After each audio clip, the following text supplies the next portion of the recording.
Okay so आज हम लोग देखने वाले हैं डिन एप्लीकेशन कैसे कर सकते हैं। डिन का एप्लीकेशन अगर आपको करना है तो वो कैसे कर सकते हैं, मतलब डिन नंबर अल्टीमेटली लेते कैसे है, उसका पूरा स्टेप बाय स्टेप प्रोसेस क्या है, क्या क्या फॉर्म आपको फिलअप करना है, क्या क्या डॉक्यूमेंट्स आपको सबमिट करना है, ईच एंड एवरी एस्पेक्ट आज डिन के एप्लीकेशन के बारे में बता दूंगा। तो आज के ये वीडियो देखने के बाद you will be very much sure कि भैया डिन एप्लीकेशन कैसे करना है। ये वीडियो यूट्यूब के ऊपर भी अवेलेबल होगा।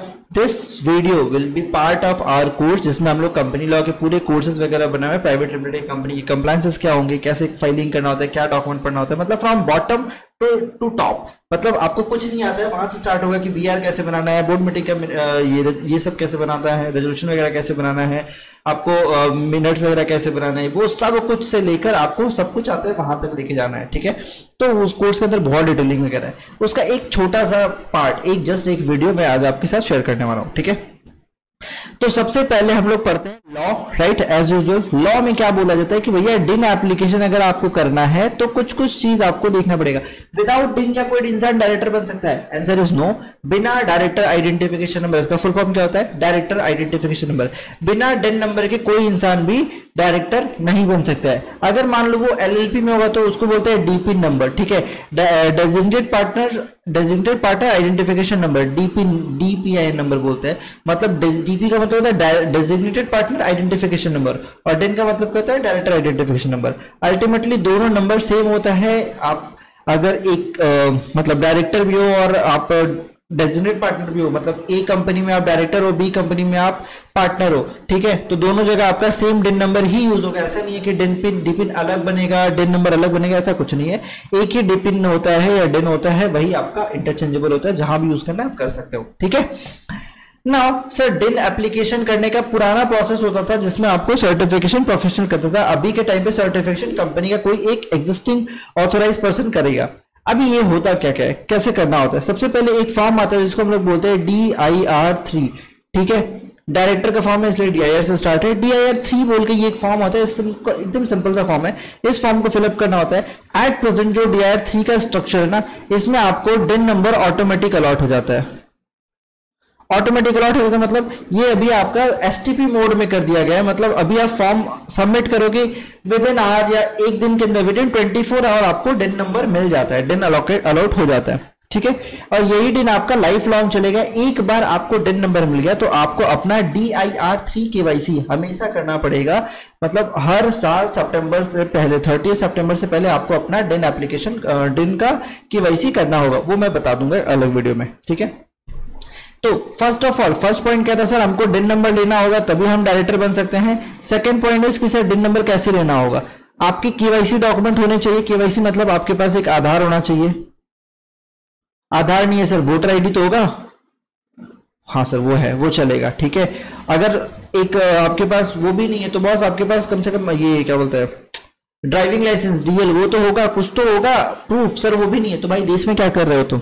ठीक है भाई, अगर आपके पास आधार नहीं है, वोटर नहीं है, DL नहीं है, पासपोर्ट नहीं है, कुछ भी नहीं, तो आप इस देश में क्या करो? आप तो फिर इमिग्रेंट हो, भगाओ देश छोड़ के। सिंपल। नेक्स्ट, आपके पास पैन नंबर होना चाहिए। अब ये पैन को लेकर कोई प्रॉब्लम नहीं है, ये पैन आधार से लिंक हो नहीं हो ऐसा कोई प्रॉब्लम नहीं है। बट आप अगर जब DSC बनाने जाते हो तब आपका आधार एंड पैन लिंक होना चाहिए। ठीक है, अपने फॉर्म के लिए पैन वेरीफाई होना जरूरी है, पैन एक्टिव होना आपका जरूरी है। ठीक है, तो आपका पैन एक्टिव एट प्रेजेंट आपका आधार पैन लिंक होना ही चाहिए। आप पकड़ के चलो, आपको कंपल्सरी लिंक करा के रखना है। ठीक है, क्योंकि कभी कभी वेरिफिकेशन में प्रॉब्लम आना स्टार्ट हो गया है। ओके, तो आधार आपका होना चाहिए, पैन आपका होना चाहिए। नेक्स्ट आपके पास होगा फोटो। ठीक है, जो भी इंसान डायरेक्टर बनने वाला है उसका आपको चाहिए पासपोर्ट फोटो। आप कोशिश करिएगा थोड़ा अच्छा फोटो लेने के लिए, प्लीज सेल्फी लेके इसे पाउट आउट बना के फोटो मत यूज करिएगा। ठीक है, आधार पैन फोटो, ये तीन चीज आपको चाहिए होगा। इसके साथ साथ जिस बंदे का बनाना है उसका आपको ईमेल आईडी चाहिए और उसका आपको चाहिए फोन नंबर। ये आपके पास अगर पास चीज है तो आप किसी भी इंसान का डिन नंबर ला सकते हो। सिंपल। सर थर्ड स्टेप क्या होगा? Third step is DSC, digital signature certificate. आपको DSC बनाना पड़ेगा। अब जिनका जो कोर्स वाले हैं उनको तो मैंने DSC बनाना सिखा दिया है, कैसे DSC बना सकते हो। आप खुद से भी DSC बना सकते हो बिना किसी थर्ड पार्टी के हेल्प के। मतलब आप अपनी खुद की फ्रेंचाइजी ओपन कर सकते हो DSC से, जस्ट बाई यूजिंग मेरा जो कोड है वो आप यूज कर सकते हो। ऑल ओवर इंडिया कहीं भी बैठे हो, कहीं से भी आप DSC बनाना चाहते हो, जो भी आपका फेयर प्राइस वहां पे आ रहा है वही पे करना है। आपका टोकन का जो कॉस्ट है वही पे करना है एंड आप मार्केट में कॉम्पिटिट कर पाओगे। ठीक है, तो डीएससी का मैंने कोर्स में पूरा डाला हुआ है, खैर यहाँ पे नहीं बता रहा, बहुत टाइम लग जाएगा। आपको उस बंदे का डीएससी डेफिनेटली आपके पास होना चाहिए। आप डीएससी के लिए भी आपको आधार कार्ड चाहिए होता है, पैन कार्ड चाहिए होता है, फोटो चाहिए होता है, email and phone number, ultimately same document, same set of documents आपको रिक्वायर्ड होता है, ठीक है। तो जो फर्स्ट स्टेप आता है कि भाई मेरे को डायरेक्टर बनना है, तो सबसे पहले हम लोग बोलते हैं कि ठीक है कौन से कंपनी में डायरेक्टर बनना है, कंपनी का नाम बताओ, ठीक है। सेकंड हम लोग बोलते हैं अपना केवाईसी आप हमको दे दो, सारा केवाईसी डॉक्यूमेंट क्लाइंट से हम लोग ले लेते हैं, ठीक है। थर्ड स्टेप हम लोग डीएससी वगैरह के लिए प्रोसीड करते हैं, सबसे पहले डीएससी हम लोग बना लेते हैं। एंड फोर्थ स्टेप पे हम लोग यहाँ पे पहुंचते हैं, DIR3 केवाईसी फॉर्म फिलअप करते हैं, ठीक है। इतना डिटेल वीडियो आपको पूरे यूट्यूब में कहीं नहीं मिलेगा, ये बात का मैं गारंटी देता हूँ, ठीक है। तो सब्सक्राइब करके जाना आगे। तो कंपनी के केस में क्या हो गया, आपका कंपनी किस कंपनी में डायरेक्टर बनना है, आपका केवाईसी आपका मैंने ले लिया, आपका डीएससी पहले मैंने बना दिया, फिर अब मैं DIR3 फॉर्म फिलअप करूंगा, ठीक है। अब इस फॉर्म फिलअप करने के बाद जिसको करूंगा मैं सबमिट करने के बाद नेक्स्ट स्टेप में होगा इसका पेमेंट, ठीक है। नेक्स्ट स्टेप में पेमेंट करने के बाद क्या होगा, वो हो जाएगा अप्रूव, ठीक है। Is it simple to you. अब सवाल आता है सर कंपनी में कौन से डायरेक्टर बनना है, क्यों पूछना है, क्योंकि जिस कंपनी में आपको डायरेक्टर बनना है उस कंपनी का एक बोर्ड रेजोल्यूशन लगता है। अब बोर्ड रेजोल्यूशन कैसे बनाना होता है ये भी मैंने कोर्स में बहुत लोग को बताया हुआ है, सबको बताया हुआ है, पूरा डिटेल वीडियो है। आप एआई के थ्रू भी बीआर बना सकते हो, जस्ट 1 मिनट के अंदर 2 मिनट के अंदर आपका पूरा बीआर बन के रेडी हो जाता है। तो आप एआई के थ्रू भी बीआर बना सकते हो, वो कैसे बनाते हो वो भी मैंने बताया हुआ है। तो द थिंग इज कंपनी के केसेस में आपको एक जिस कंपनी में आपको डायरेक्टर बनना है उस कंपनी का एक बोर्ड रेजोल्यूशन आपको 100% चाहिए होगा। अब ये बोर्ड रेजोल्यूशन में क्या रहेगा, that company is nominating mister dash person, ठीक है, नॉमिनेट करे, प्रपोज कर रहे हैं अपने कंपनी में डायरेक्टर के रूप में, ठीक है। वो डायरेक्टर बनेंगे subject to approval of the shareholders and board whatever it is, ठीक है। एडिशनल डायरेक्टर बना रहे हो तो बोर्ड के अप्रूवल से बनाओगे, और डायरेक्टर बना रहे हो तो शेयर होल्डर्स के अप्रूवल से बनाओगे, सिंपल। चलो आगे बढ़ते हैं। सर ये DIR3 फॉर्म फिलअप कैसे करना होता है, देखो बहुत ही सिंपल सा बॉस फॉर्म है, ठीक है। मैं आपको फॉर्म खोल के दिखाता हूँ, रुको। ये हमारा मिनिस्ट्री ऑफ कॉर्पोरेट अफेयर्स का वेबसाइट है जो कि खुल रहा है, अभी ऑन द वे है, ठीक है। साइट हमेशा डिस्टर्ब रहता है तो प्लीज पैनिक मत करिएगा कि साइट नहीं चल रहा है, ये नहीं चल रहा है, वो हमेशा नहीं चलता है, ठीक है, कभी कभी चलता है, मतलब समझ लो ना। ये एमसीए का साइट खुल गया है, ठीक है। यहाँ पे साइन इन पे जाना है, इस पर क्लिक करना है, ठीक है। आपका ये लॉगिन पेज आ जाता है, राइट। लॉगिन पेज में आपको यहाँ पे अपना ईमेल आईडी दे देना है। चलो मैं अपनी ईमेल आईडी अपना पासवर्ड दे दिया। अब ये जो ईमेल आईडी होती है इन जेन्युइन मैं सजेस्ट करूंगा हमेशा आप या तो प्रोफेशनल की यूज करो या तो जिस कंपनी में उसको डायरेक्टर बनना है उसकी यूज करो, ठीक है। पर्सनल ईमेल आईडी बना के आपको शायद फॉर्म फिलअप करने का ऑप्शन ना दे, बिकॉज बहुत सारा ये प्रॉब्लम आ रहा है, बहुत सारा मतलब डेटा वैलिडेट नहीं हो पाता बहुत टाइम पे, ठीक है। सो जो भी है ये फाइनली लॉगिन हो गया, ठीक है। लॉगिन होने के बाद आपको एमसीएस ऑफिस पे जाके होल्ड करना है माउस, प्लीज क्लिक मत करिएगा, जस्ट होल्ड करिएगा माउस। नीचे आइए कंपनी फाइलिंग, यहाँ पे थोड़ा सा इधर जाएंगे तो डेन रिलेटेड फॉर्म, जहाँ पे आपको DIR3 मिल जाएगा ये फॉर्म, ठीक है। जस्ट इस पर क्लिक करिएगा, DIR3 का फॉर्म खुल जाता है। इसमें बहुत ही बेसिक डिटेल्स आपको रिक्वायर्ड होती है फिल करने का। जैसे सबसे पहले आपसे बोलते हैं यहाँ पे देखो डिजी लॉकर अगर आप कनेक्टेड है ना तो आप यहाँ से फेच कर सकते हो, बट ये पोर्टल में ऑप्शन दे दिया गया बट अभी भी काम करता नहीं है, ठीक है। तो आप किसी से डिजी लॉकर का आईडी पासवर्ड बैठ मांग रखना, ठीक है, वो काम नहीं करता, मतलब अभी तक तो नहीं करता है। सबसे पहले यहाँ पे आपको उस बंदे का फोटो अटैच करना है, तो मैं पकड़ लो किसी का भी एक फोटो अटैच कर ले रहा हूँ। भारत माता की जय, जय हिंद लग गया, हाँ चलो इंडिया का फोटो लग गया। यहाँ पे नेम सपोज करो मैं अपना ही डाल देता हूँ, ठीक है। फादर नेम, मैं बेसिक केवाईसी जो डिटेल्स है वो मैं पहले फिल आउट कर लेता हूँ। अभी यहाँ पे देखो ये फॉर्म में आपसे पूछेगा यहाँ पे कि भैया whether resident in India, yes और नो, तो आपको डेफिनेटली यस करना है। अगर आप रेसिडेंट मतलब अगर रेसिडेंट नहीं हो तो ऑब्वियसली नो करोगे, अगर आप रेसिडेंट हो तो यस करना है। अब क्वेश्चन आता है कि मैं कैसे आइडेंटिफाई करूँ कि मैं रेसिडेंट हूँ या नहीं हूँ। कंपनीज एक्ट के हिसाब से मैं रेसिडेंट में कैटेगरी में आता हूँ भाई कि नहीं आता हूँ, तो देखो उसका प्योर डेफिनेशन, बिकॉज एक्ट को आपको प्रॉपर इंटरप्रेट भी करना पड़ेगा एट द सेम टाइम। कभी भी क्लाइंट आपसे पूछ सकता है कि भैया ये क्या सीन है, मैं रेसिडेंट हूं या नहीं हूं, ठीक है। तो कंपनीज एक्ट का एक्ट आपको सीधा दिखा रहा हूं, डायरेक्टर में चलते हैं। 149 सेक्शन 149 में जाइए, यहाँ पे एक रेसिडेंट डायरेक्टर का डेफिनेशन दिया हुआ है। Every company shall have at least one third total. Every company shall have at least one director who stay in India for a period not less than 182 days during the finance year. मतलब अगर आप 182 दिन 182 days India में रहते हो इस finance year में, तो फिर आप रेसिडेंट डायरेक्टर हो, रेसिडेंट पर्सन हो. Provided in case of a newly incorporated company the requirement under this subsection shall apply proportionately at the end of the financial year in which it is incorporated. जिस finance year में आपकी company बन रही है उस finance year में अगर आप 182 डेज रह गए हो तो आप रेसिडेंट डायरेक्टर हो.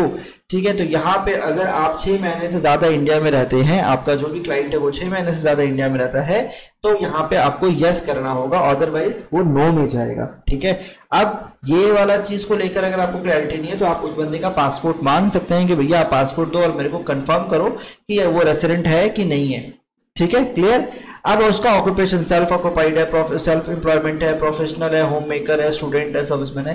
एक्चुअली इसका ना कोई खास इंपैक्ट पड़ता नहीं है. ठीक है, बट अगर आप अपने आप को as a independent director appoint करने का प्लान कर रहे हो तो वहां पे you have to be a professional, you have to be self employed. आपको कोई ना कोई सर्विसमैन कुछ अच्छा रोल में रखना होगा. If you want to become independent director और होम मेकर करके रखे हो तो there is very rare chances कि कंपनी आपको सेलेक्ट करे. ठीक है, सो ऑलवेज आप प्रोफेशनल हो गए, सेल्फ एम्प्लॉयड हो गए, प्रोफेशनल हो गए, सर्विसमैन हो गए. ठीक है, स्टूडेंट भी हो गए तो चलेगा, बिकॉज कुछ नहीं करा तो आजकल सब स्टूडेंट ही जाता है. एरिया ऑफ ऑक्यूपेशन, कहाँ पे आपका काम क्या हुआ है. सो सपोज करो मैं जस्ट बिजनेस पे क्लिक कर दे रहा हूँ. ठीक है, education qualification again very important. आप अगर आपको प्रॉपर अपडेट है देन इट्स वेरी गुड. अगर आपके पास अपडेट नहीं है तो एक बार पूछ लो सर कितना पढ़े लिखे हो, अंगूठा छाप हो कि उससे ज्यादा पढ़े हो. ठीक है, तो भाई ऑब्वियसली कोई भी बोलेगा कि भाई ग्रेजुएट है या फिर जो भी है. ठीक है, अब कोई बंदा डायरेक्टर बनने आ रहा है तो इट इज इम्पॉसिबल कि वो कभी पढ़ाई नहीं किया हो, कभी स्कूल नहीं गया हो. मतलब इन जनरल कभी कभी होता है केसेस, बहुत रेयर केसेस होता है, बट इन जनरल जो भी आपको केसेस मिलेंगे वो आपको 12th या बैचलर डिग्री एटलीस्ट मिलेंगे. और अगर थोड़ा सा प्रोफेशनल लेवल का लोग मिल रहा है तो आपको मास्टर डिग्री और हायर भी मिलते हैं. ठीक है, तो मैं मान के चलता हूँ बैचलर डिग्री है. नेक्स्ट डेट ऑफ बर्थ, आपको सिंपल सा उसका जो भी डेट ऑफ बर्थ है वो डालना है. जेंडर आप पूछ लेना भाई, आपको इच्छा है जैसा करो. उसका पैन नंबर डालो, वेरीफाई करो पैन. ठीक है, पैन कार्ड वेरीफाई करने के बाद पैन को आपको अटैच करना है. Do you have Aadhaar card, yes no. अगर आपके पास आधार कार्ड नहीं है तो आप नो करोगे एंड आपको फिर वोटर आईडी कार्ड देना कंपलसरी हो जाएगा. ठीक है, और अगर आपके पास आधार कार्ड है तो ये दे दो. ठीक है, फिर आप नहीं भी दोगे तो चलेगा. पासपोर्ट है तो दीजिए, ड्राइविंग लाइसेंस है तो दीजिए. आप एड्रेस पूरा यहाँ पे प्रॉपर डाल दीजिए. अपना फोन नंबर में यहाँ पे 91 होना बहुत जरूरी है. पहले क्या था ना, एक प्रॉब्लम था डिन एप्लीकेशन में, यहाँ पे 91 नहीं चाहिए, डब्बा अलग तरीके से था. ठीक है, तो उससे क्या होता था ना, लोग 91 लिखे बिना फॉर्म फिलअप कर देते थे. अब फॉर्म तो फिलअप हो जाता था, बाद में क्या होता था वो ओटीपी नहीं जाता था, मतलब यूजर आईडी क्रिएट नहीं होता. तो ये सब प्रॉब्लम बहुत था उस टाइम पे भी. तो अभी क्या है, आपको 91 के बाद आपको ये सब कंट्री कोड वंट्री कोड आपको लगा के रखना है. ठीक है, whether the present residential address same है या नहीं है. अगर आपका सेम है देन प्लीज यस करिएगा, अगर सेम नहीं है देन प्लीज नो करिए. एंड यहाँ पे प्रॉपर डिटेल एड्रेस दीजिए. ऐसा मत करिएगा कि आप छोड़ना यस करके चले जाते हैं, बिकॉज कंपनी एक्ट के हिसाब से जब भी डायरेक्टर का एड्रेस चेंज होता है आपको 6 महीने के अंदर, उस डायरेक्टर को 6 महीने के अंदर वहां पे इस डेटा को अपडेट करना पड़ता है DIR6 फॉर्म के थ्रू. ठीक है, अगर वो अपडेट नहीं करता है एड्रेस को, it is a non compliance. ROC notice भेजता है बॉस इस सब चीजों को लेकर. ROC जब मैटर कभी कभी स्ट्राइक ऑफ या फिर कभी जब आप पकड़ाते हो ना तो वहां पे वो स्टार्ट करता है कि ये डायरेक्टर इस डेट पे इस एड्रेस जो हमारे पास दिन में डेटा है इस एड्रेस पे रहता था, तो फिर इस जगह पे आके साइन कैसे कर रहा है डॉक्यूमेंट को. वहां पे प्रॉब्लम क्रिएट होता है कि सर ये ऐसे हो गया वैसा हो गया, तब लग जाता है. ठीक है, फिर एक्सप्लेनेशन देना पड़ता है. तो मैं यस करके नेक्स्ट पढ़ रहा हूँ. ठीक है, नेक्स्ट करूंगा तो मेरे को पूरा डिटेल मांगेगा. चलो मैं कर देता हूँ, जस्ट फॉर्म फिलअप कर देता हूँ फिर आगे बढ़ता हूँ. ऐसा बहुत बार होता है जब आप फॉर्म फिलअप करते हो, वेरीफाई करते हो और ये ऐसा घूमना स्टार्ट करता है. It's very normal process, very normal. ऐसा कुछ नहीं है कि बहुत यूनिक हो गया भाई मेरा फॉर्म अटकता है. भाई सबका अटकता है. ठीक है, 10 में से 8 का फॉर्म अटकता है, 2 का ही फॉर्म एक बार में भरा जाता है. ठीक है, तो ऐसा चाप आप नहीं लेना है कि भाई मेरा फॉर्म गलत हो गया. ठीक है, चलो ये देखो पैन वेरिफिकेशन सक्सेसफुल हो गया. अब मेरे को वापस से फॉर्म में आना है. अपना आधार नंबर डालता हूँ. मैं आधार नंबर नहीं दिखाऊंगा आपको, चिंता मत करो. मैं जस्ट कोई भी फॉर्म एक तो जो भी है मैं अपलोड कर दे रहा हूँ. मेरे को कौन सा फॉर्म सबमिट करना है अभी मैं जस्ट आपको बताने के लिए दिखा रहा हूँ. ठीक है, ये मैं सोच रहा कि मैं यही फॉर्म सबमिट कर दूंगा. मैं वापस अपना डिन एप्लीकेशन करके नया डिन नंबर ले लूंगा. एक चीज और, एक आदमी का एक ही दिन होता है. ठीक है, एक आदमी का एक ही दिन होता है, एक से ज्यादा दिन नहीं हो सकता है. क्लियर? अगर मान लो आपके पास ऑलरेडी डिन है तो आपका सेम डिन यूज करना पड़ेगा. आप उसको ये नहीं कर सकते कि भैया वो तो पुराना हो गया, वो डिस्क्वालीफाइड, मतलब डिस्क्वालीफाइड है या फिर कोई भी ग्राउंड है समथिंग जो भी है, वो सब आप नहीं कर सकते हो। ये इंडिया में एड्रेस वगैरह। चलो सो फाइनली मैंने फॉर्म को फिलअप कर दिया है। यहाँ पे फ़ोन नंबर जैसे नॉर्मल डालना है आपको, ये फ़ोन नंबर ईमेल आईडी वगैरह डाल दो, ये आपका जो भी है इसको नो यस कर दो। ये एक्चुअली ये एड्रेस इसमें गलत है, ठीक है, डोंट वरी, ये गलत एड्रेस इसमें पंच हो गया तो छोड़ना मेरे को क्या। जस्ट डेटा को सेव करना है, just you have to click on next. जब आप नेक्स्ट करते हो तो यहाँ पे अब आपसे पूछता है proof of resident of applicant. जहाँ पे आपको एक्चुअली मैं बताऊँ ना, अगर प्रूफ ऑफ रेसिडेंट अगर आपको ऑनेस्टली क्या देना चाहिए, आपको अपना बैंक स्टेटमेंट देना चाहिए, ठीक है। या तो आप बैंक स्टेटमेंट दो, या तो कोई इलेक्ट्रिसिटी बिल दो, कोई गैस बिल दो। ये सारे डॉक्यूमेंट आपके रेसिडेंट प्रूफ के लिए एप्लीकेबल यूज होते हैं इन एमसीए। बट एक्चुअली होता क्या है, जब क्लाइंट से आप बोलोगे ना मेरे को इलेक्ट्रिसिटी बिल दो, मेरे को बैंक स्टेटमेंट दो, तो वो नाटक करना फिर भाई ये तो नहीं है मेरे पास, वो नहीं है मेरे पास, बैंक का स्टेटमेंट जनरेट नहीं होता, ये नहीं होता, बिना मतलब का अलग अलग चीज आता है, ठीक है। तो यहाँ पे जस्ट बिकॉज फॉर्म के अंदर यहाँ पे कोई ऑप्शन नहीं है आपको ड्रॉप डाउन में चूज करने का कि आपको यही चूज करना है। और एक चीज मैं अगर आपको दिखा दूं तो ये इंस्ट्रक्शन किट अगर मैं दिखाऊं आपको, तो इंस्ट्रक्शन किट में भी ये चीज स्पेसिफिकली, रुको, proof of resident of applicant एक बार देख ही लेते हैं ना, कंट्रोल F, क्योंकि लास्ट टाइम जब देखा था ना, ये देखो, attach proof of resident of the applicant, the user shall upload the attachment on mandatory basis, बस ठीक है। आप मैंडेटरी बेसिस में अपलोड करना है, लेकिन क्या अपलोड करना है ये बात को लेके कोई क्लैरिफिकेशन नहीं है, ठीक है, कि आपको क्या डालना है। तो इसलिए आप यहाँ पे अपना आधार कार्ड भी डाल सकते हो, अपना जो भी आपका वोटर आईडी कार्ड है वो भी डाल सकते हो, इट्स कम्प्लीटली एक्सेप्टेबल, कोई प्रॉब्लम का चीज नहीं है, ठीक है। बट जो अगर मैं मतलब ओरिजिनल इंटेंशन देखूँ ना, तो वो तो यही है कि भैया आप यहाँ पे वो डालो बैंक स्टेटमेंट या कैंसिल बैंक स्टेटमेंट डालो, या कोई इलेक्ट्रिसिटी बिल डालो, या कोई गैस बिल डालो, ठीक है। ऑप्शनल अटैचमेंट के अंदर आपको लगाना है आपका बोर्ड रेजोल्यूशन, ठीक है, जो कि बोर्ड ने आपको पास करके यहाँ पे नॉमिनेट किया। देखो ये सब optional attachment, but well complaint अगर आप करना चाहते हो, बिकॉज नॉन कंप्लाइंट मैं कभी सजेस्ट नहीं करता, तो आप इस सिचुएशन में ऑप्शनल अटैचमेंट चूज करोगे प्रॉपर तरीके से। ऑप्शनल अटैचमेंट आपका क्या है क्या नहीं है, ठीक है, एंड वहां पे आपको बोर्ड रेजोल्यूशन डेफिनेटली लगाना चाहिए, ठीक है। जो भी है यहाँ पे I am not required, I am required. अब ये आई एम रिक्वायर्ड किसके लिए होता है, ये उन लोगों के लिए होता है मतलब जो फॉरेन कंट्री में रहते हैं और जिनको अपने जो हमारे इंडिया से लैंड बॉर्डर शेयर करते हैं, जैसे एनिमी कंट्री टाइप है ना, जैसे पाकिस्तान से कोई बंदा है तो आई एम रिक्वायर्ड हो जाएगा, बांग्लादेश से कोई बंदा है तो फिर आई एम रिक्वायर्ड में चला जाएगा। अगर मान लो वही कोई म्यांमार का बंदा है, ठीक है, कोई चीन से बंदा है, ठीक है, ऐसा कोई श्रीलंका से है जिसके साथ हमारा इंडिया लैंड अपना बॉर्डर शेयर करता है, ठीक है, उन कंट्रीज के लिए स्पेसिफिक है कि भैया आपको क्लियरेंस सर्टिफिकेट लेके आना होगा, तभी जाके आप अप्लाई करोगे, ठीक है। और किसके लिए आई एम नॉट रिक्वायर्ड है, उन सभी के लिए जो इंडिया में रहते हैं। इंडिया में कोई भी रहता है आपको नॉट रिक्वायर है, ठीक है। अगर कोई दुबई रहता है, अबू धाबी में है, दुबई में है, किसी और कंट्री यूएस में है, यूके है, कनाडा है, जहां भी रहता है, बेलारूस कहीं भी रहता है, ठीक है, मंगोलिया, चीन, मतलब चीन नहीं, जहां भी जापान वापान कहीं भी रहता है तो आप नॉट रिक्वायर्ड होगा, ठीक है, उनके लिए कंपल्सरी नहीं होता है। अब आप डिक्लेयर आप सेटिस्फाई द कंडीशन, अब ये सब तो आपको डिक्लेयर करना ही पड़ेगा, आपके पास कोई अल्टरनेट ऑप्शन नहीं है।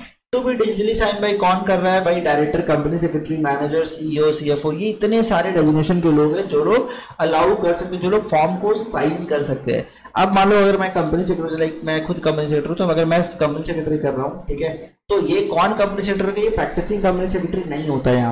यहाँ पे होता है कंपनी में जो बंदा as a employ company secretary appointed है, उसका यहाँ पे पैन नंबर मेरे को डालना पड़ेगा, यहाँ पे पैन नंबर डालना पड़ेगा, सॉरी कहीं तो डालना पड़ता है, हाँ यहाँ पे पैन नंबर डालना पड़ेगा, एंड देन मेरे को बीएससी लगाने का रहेगा, ठीक है। इन जनरल जो हम लोग को लगाना पड़ता है वो होता है डायरेक्टर का। जैसे यहाँ पे डायरेक्टर क्लिक किया, अब किस कंपनी में मेरे को डायरेक्टर बनना है, सवाल ये है। मान लो अगर मैं रिलायंस इंडस्ट्रीज में डायरेक्टर बनना चाहता हूँ, मेरा जो बंदा है क्लाइंट है वो डायरेक्टर बनना चाहता है, तो मेरे को यहाँ पे रिलायंस जो डायरेक्टर का मैं डीएससी लगाऊंगा, मतलब एग्जिस्टिंग कंपनी का जो बंदा है उसका डीएससी मैं लगाऊंगा, ठीक है। एबीसीडी प्राइवेट लिमिटेड कंपनी में राजा कुमार और प्रजा कुमार दो डायरेक्टर है, और राजा और प्रजा मिलकर सिपाही को डायरेक्टर बनाना चाहता है, तो राजा का या प्रजा का दोनों में से किसी एक का डीएससी आपको अवेलेबल होना चाहिए, ठीक है। ये दोनों में से किसी एक का डीएससी आपके पास अवेलेबल होना चाहिए। अब जो भी है आपके पास डीएससी, यहाँ पे उसका डिन नंबर डालना पड़ेगा, किस कंपनी में आपको डायरेक्टर बनाना है उस कंपनी का सिन नंबर डालना पड़ेगा, सेव करना होगा, नेक्स्ट करना होगा, फॉर्म को सबमिट करना होगा। ठीक है, फॉर्म सबमिट करने के बाद आपको माई एप्लीकेशन के अंदर यहाँ पे, मैं अब इसको सबमिट नहीं कर रहा, ठीक है, बिकॉज डेटा डमी डाला हुआ है यहाँ पे। यहाँ पे आपको दिख जाएगा DIR3 फॉर्म। ठीक है, यहाँ पे ये एडिट और कैंसिल का ऑप्शन आ रहा है। जब आप फॉर्म सबमिट कर दोगे तो ये एडिट एंड कैंसिल हो जाएगा, ये पूरा चेंज हो जाएगा। यहाँ पे आपको ऑप्शन दिखाएगा सबमिट का, यहाँ पे दिखाएगा आपको अपलोड फॉर्म का, डाउनलोड फॉर्म का, कैंसिल SRN का, ऐसा अलग अलग ऑप्शन आ जाएगा। आपको पहले डाउनलोड फॉर्म पे क्लिक करना है, फॉर्म को ओपन करना है। फॉर्म को ओपन कहाँ करना है? एडोब एक्रोबेट में। ये इस तरीके कोई सॉफ्टवेयर अगर आपके पास है तो उसी में ये फॉर्म खुलता है। ठीक है, एडोब एक्रोबेट। ठीक है, अब एडोब एक्रोबेट अगर आपके पास नहीं है तो MCA pre requisite software search कर लेना एक बार को, प्री रिक्विजिट सॉफ्टवेयर पे जाना, यहाँ पे देख लो एडोब एक्रोबेट मिल जाएगा, क्लिक करिए। यहाँ पे आपसे पूछेगा आपका ऑपरेटिंग सिस्टम क्या है, विंडोज़ क्या है, आपको लैंग्वेज क्या चूज करनी है, you have to just click on it. Version कौन सा होगा, लैपटॉप है तो 64 बिट होता है, अगर आपका डेस्कटॉप पुराना जमाने वाला है तो वो 32 बिट होता था। अभी के समय में सभी को 64 बिट ही लगता है। डाउनलोड एक्रोबेट पे करिए, आपका एक्रोबेट डाउनलोड हो जाएगा, और जो आप फॉर्म डाउनलोड किए हैं वो इसी एक्रोबेट के अंदर आपको फॉर्म को खोलना पड़ेगा। फॉर्म जैसे ही खुल जाता है, फॉर्म के लास्ट में आपको DSC अटैच करना पड़ता है। DSC अटैच करिए, वापस से इसी पोर्टल पे आपको DSC को अपलोड करना पड़ता है। ये तो हुआ सिंपल सा कॉन्सेप्ट। अब इसमें टेक्निकलिटी क्या आती है सर, ऐसा क्या है जो प्रॉब्लम क्रिएट करता है? प्रॉब्लम को समझते हैं, बिकॉज हम लोग को क्लाइंट का काम करना है तो हमको पता होना चाहिए कि भाई प्रॉब्लम कहाँ आता है। देखो, तुमको कभी भी कंपनी का BR बनाने में प्रॉब्लम नहीं आएगा, ये बात तो मेरे को पता है। ठीक है, दूसरा, KYC क्लाइंट तुमको अपने से देगा तो कोई दिक्कत नहीं है।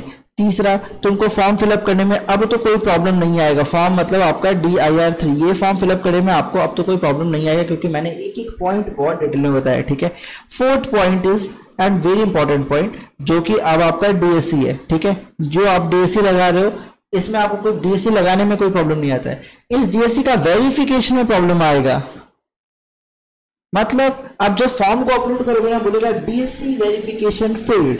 ठीक है, ऐसा बहुत बार बोलता है DSC वेरिफिकेशन फील्ड। अब DSC वेरिफिकेशन कैसे करवाओगे? DSC को करना पड़ता है एसोसिएट। क्या करना पड़ता है? एसोसिएट। कैसे करना पड़ता है सर?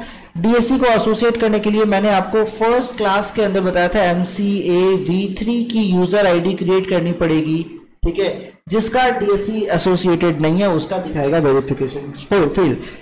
आपका DIR3 फॉर्म के अंदर दो जगह पे DSC लगता है। ठीक है, एक लगता है जो प्रपोज डायरेक्टर है, एक लगता है जो एग्जिस्टिंग डायरेक्टर है। ठीक है, अगर मान लो आपका वेरिफिकेशन फील्ड बोल रहा है फॉर प्रपोज डायरेक्टर, ठीक है, तो इस प्रपोज डायरेक्टर का आपको क्या करना पड़ेगा?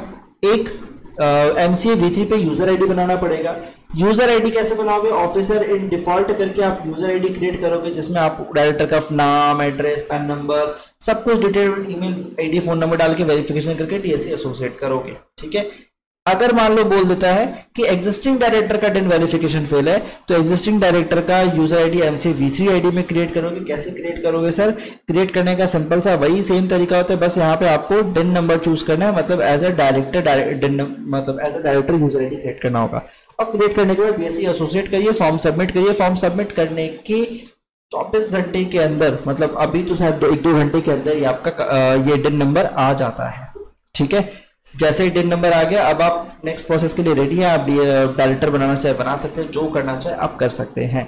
This is all about director डिन नंबर। डायरेक्टर का डिन कैसे एप्लीकेशन करना है, सारा कुछ मैंने आपको बता दिया। ठीक है सर, फीस कितनी पड़ती है? सर 500 रुपए गवर्नमेंट फीस पड़ती है। प्रोफेशनल फीस कितनी पड़ती है? कम से कम 1500, 1000 जो भी है, मिनिमम 1000 पड़ता है। 2000 भी लोग चार्ज करते हैं, 2500 भी चार्ज करते हैं, बड़े फर्म 5000 भी चार्ज करते होंगे। मेरे को नहीं पता कि बड़े फर्म कितने चार्ज करते हैं। ठीक है, क्योंकि उनका आप एक्सप्रॉक्स आइडिया नहीं बता सकते, क्लाइंट टू क्लाइंट वेरी करता है। बट इन जनरल जो बोलूँ ना, लगभग 1000, 1500, 2000 के आसपास ही चार्ज होता है। ठीक है, इससे कम नहीं होता है। मतलब मेरे को जहाँ तक पता है, ऑल ओवर इंडिया में मतलब बहुत लोगों से कनेक्टेड हो गया हूँ, मतलब आप लोगों के थ्रू, यूट्यूब के थ्रू। ठीक है, तो जस्ट बिकॉज इतने लोगों से कनेक्टेड हो गया हूँ, तो अभी क्या है, मेरे को बहुत लोगों के साथ कभी ना कभी बात होती रहती है कि भाई तेरे इधर क्या सीन चल रहा है, क्या तुम लोग चार्ज करता है, कैसे तुम लोग चार्ज करता है, क्या क्या फीस प्रॉब्लम क्या फेस होता है तुम लोग का। तो ये सारी इन्फॉर्मेशन ना बहुत अच्छा मिलता है। ठीक है, जस्ट बिकॉज ऑफ आप लोग के सपोर्ट से ये सब होता है, तो मैं इसलिए आप लोग के लिए वीडियो बनाता हूँ। ठीक है, रात के 2 बज रहे हैं और मैं आप लोगों के लिए पूरा बन के फिर बैठ के वीडियो बना रहा हूँ। सुबह 10 बजे से लेकर शाम के कुछ 9 बजे तक मेरा ऑफिस चलता है, काम वाम करते रहते खत्म होता है। 9 से 2 घंटे आराम करता हूँ, फिर बैठता हूँ आप लोग के लिए कुछ कंटेंट या वीडियो जो भी है बनाना स्टार्ट करता हूँ। ठीक है, तो इट टेक टाइम बॉस, कम से कम एक सब्सक्राइब कर दोगे तो तुम्हारा क्या जाएगा। ठीक है, आप एक सब्सक्राइब करते हो, मेरे को इतना मोटिवेशन आता है। जो भी हो, डिन एप्लीकेशन में आई डोंट थिंक आप किसी का प्रॉब्लम होगा। This video will be on YouTube as well and this will be part of our course as well. ये हमारे कोर्स के अंदर भी जाएगा आप लोगों के लिए। ठीक है, आई थिंक अभी आपको डायरेक्टर का डिन लेने में कोई प्रॉब्लम नहीं होगा। नेक्स्ट क्लास जो है एग्जिस्टिंग वालों, नेक्स्ट क्लास जो है वो होने वाला है अब डिन नंबर मिलने के बाद अपॉइंट कैसे करेंगे एज अ डायरेक्टर, वो रेजोल्यूशन कैसे बनेगा, वो फॉर्म कैसे फिलअप होगा, उसमें क्या क्या पॉइंट्स को देखना है और क्या क्या टेक्निकलिटीज का आपको ध्यान रखना है, ईच एंड एवरी स्टेप उसमें देखेंगे। ठीक है, चलो अब यूट्यूब वालों सब्सक्राइब करो और बाकी लोग मतलब जो कोर्स वाले वो बंद करो। ठीक है, चलो बाय।